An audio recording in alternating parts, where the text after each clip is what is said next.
Bismillahirrahmanirrahim. Assalamualaikum warahmatullahi wabarakatuh.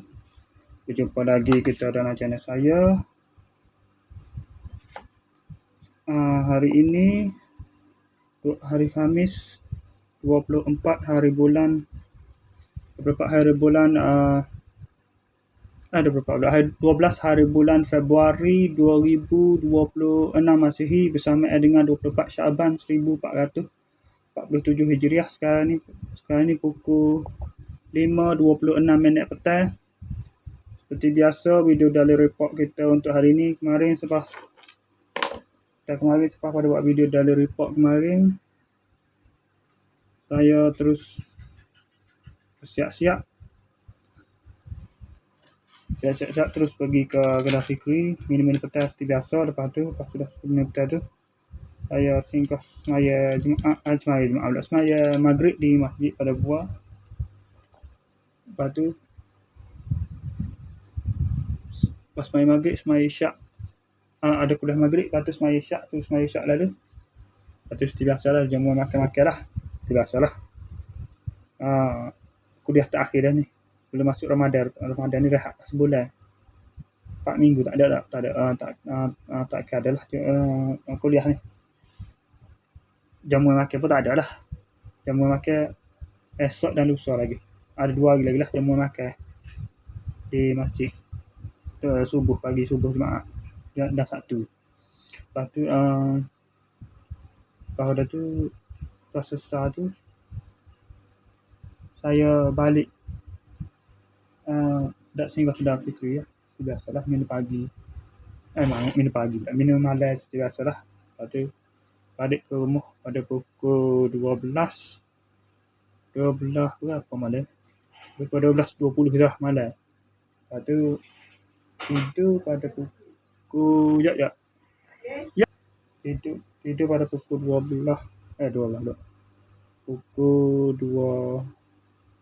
3.20 pagi. Pukul 3.20 pagi. Lepas tu bangun pada pukul, hari ni bangun awal sekali ni.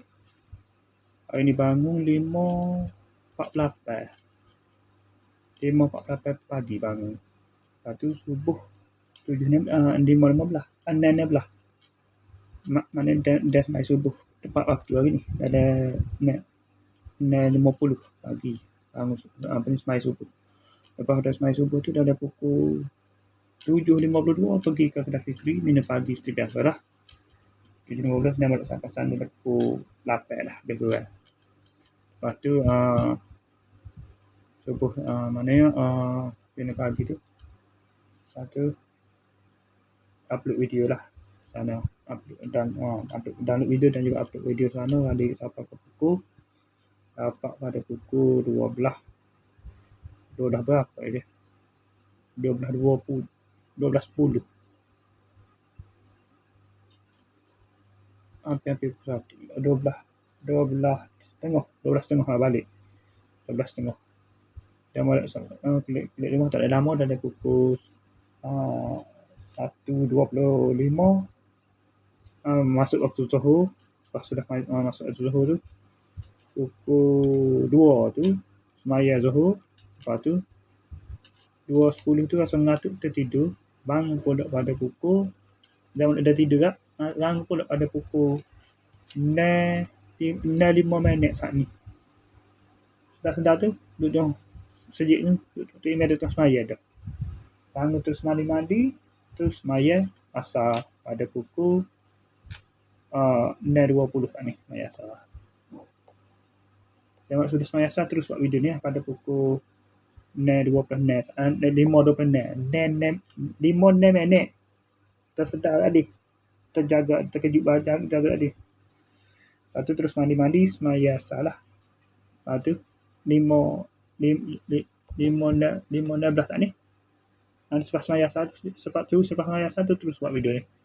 Okay, saya sekadar saja untuk sesi video dari report kita untuk hari ni. Assalamualaikum, jumpa lagi. Bye.